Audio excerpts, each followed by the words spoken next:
Sentemos um instante. Queridos irmãos e irmãs, esta passagem tão bonita que nós acabamos de ouvir, as parábolas do reino de Deus, que Jesus conta, né?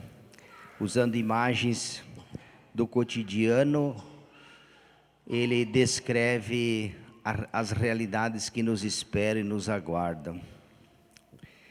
Para nós é muito importante ouvirmos essas parábolas, principalmente vamos nos ater à parábola do joio e do trigo, que pode ser traduzida como o bem e o mal.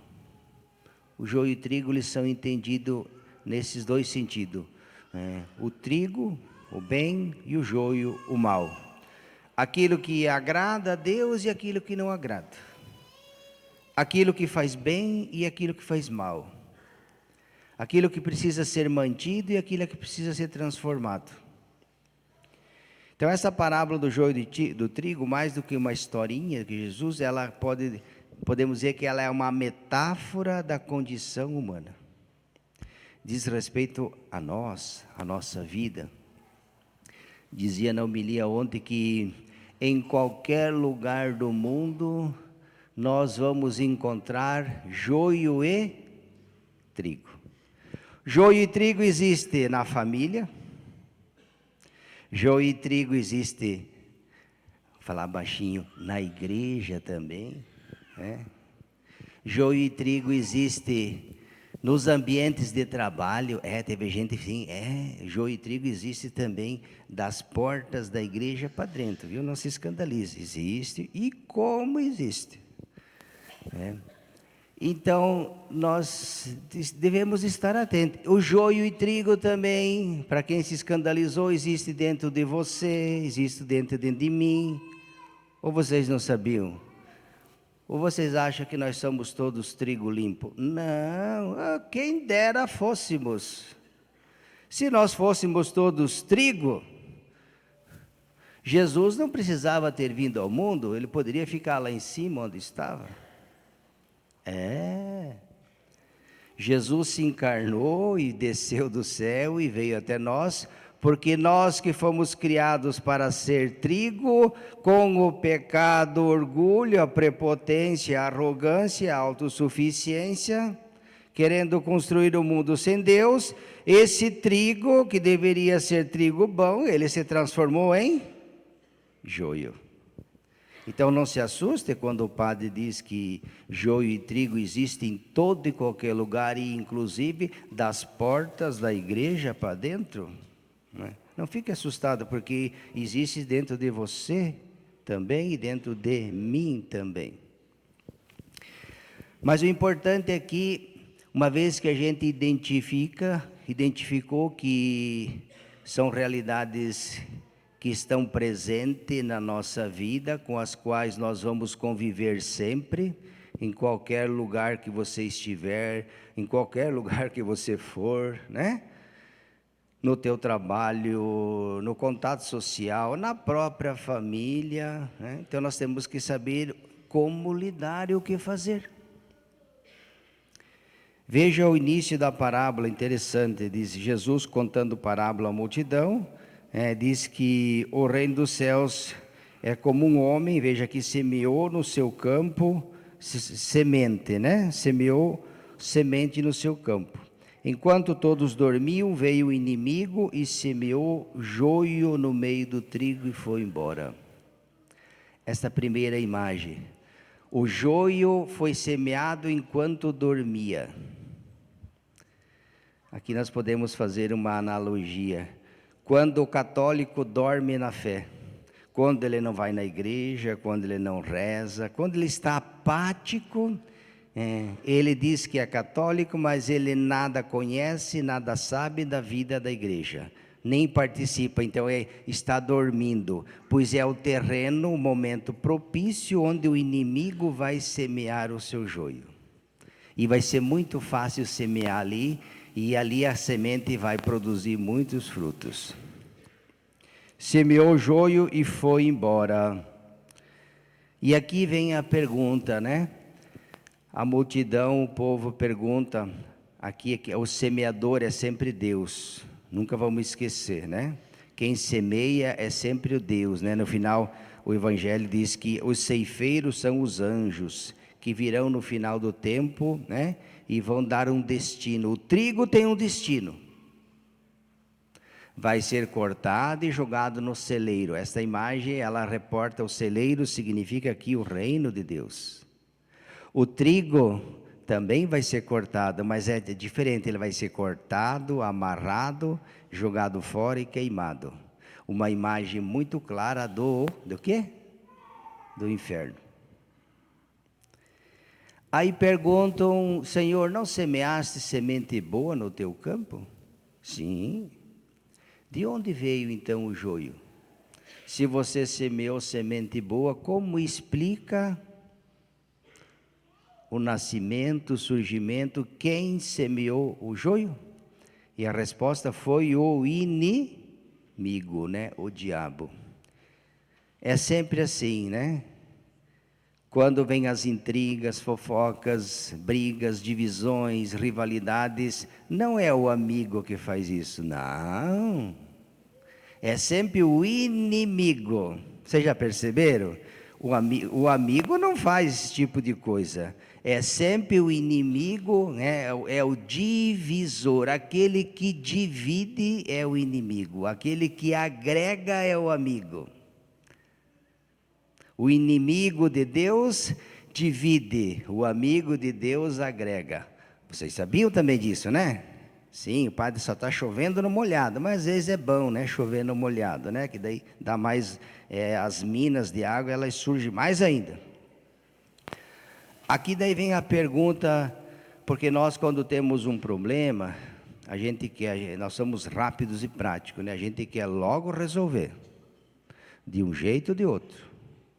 Resolver os problemas, tudo bem, nós precisamos, os problemas existem e eles precisam ser resolvidos, mas atenção na maneira como é como se precisa fazer a correção fraterna de um irmão que pecou. Tem pessoas que para achar que para fazer a correção fraterna humilha, então correção fraterna e humilhação pública são duas coisas iguais ou diferentes? Ah, que bom que você é isso mesmo. Correção fraterna é uma coisa, humilhação não é humilhando a pessoa que você vai corrigi-la. Mas tem gente que confunde, que acha que para corrigir uma pessoa você tem que humilhar, pisar e até... Senhor, queres que arranquemos o trigo?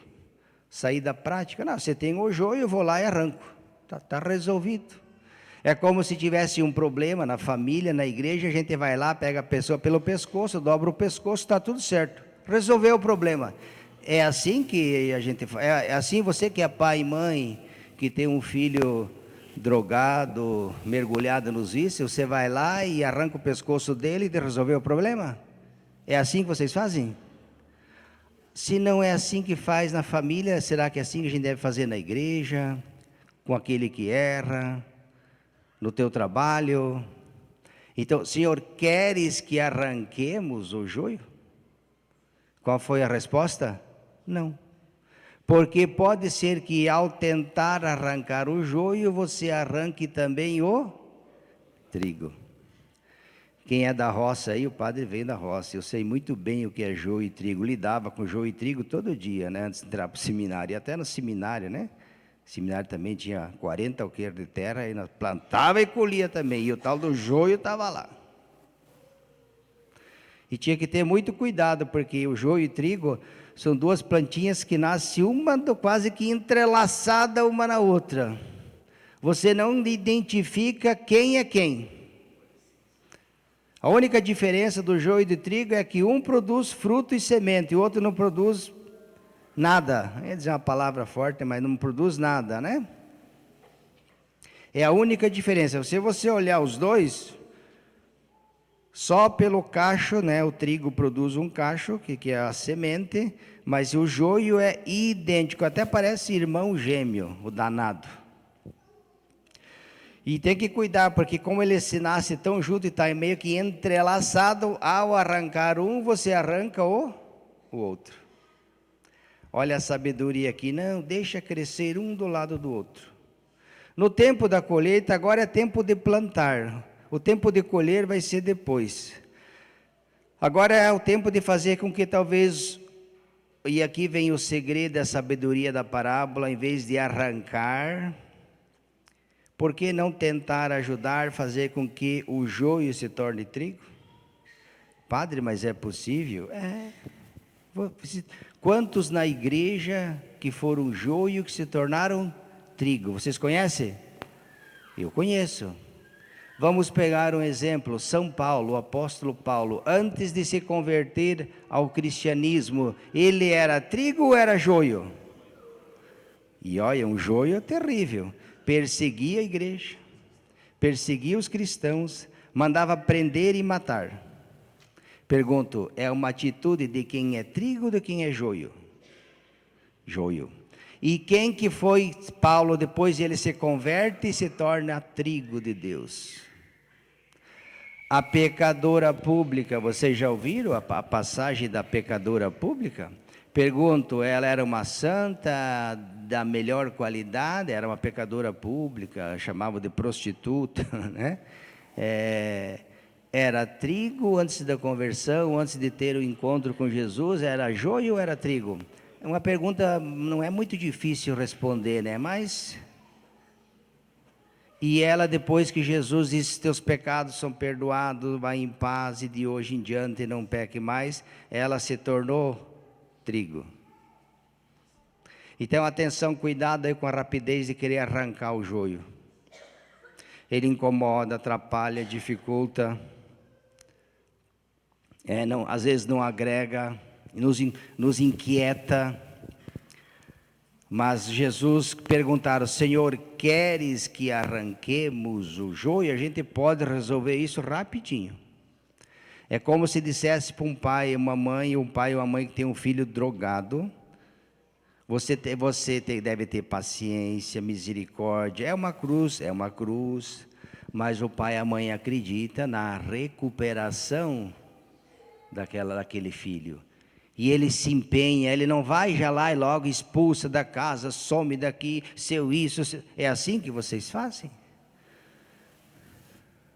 Você já pensou se todo o joio era para ser arrancado, nós estaríamos tudo sem pescoço? Porque vocês me disseram, e o padre também disse, que o joio está dentro de cada um de nós. Então, já pensou, se for para arrancar todo o joio que tem por aí, se for pela lei de olho por olho, dente por dente, vai ficar tudo banguela e vesgo, né? Se for olho por olho e dente por dente, nós vamos ficar tudo sem olho e sem dente.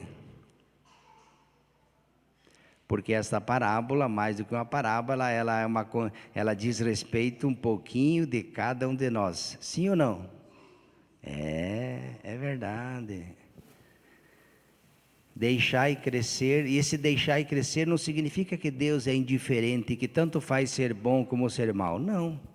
Porque Deus, como diz o Salmo de hoje, Ele é bondoso, clemente e compassivo.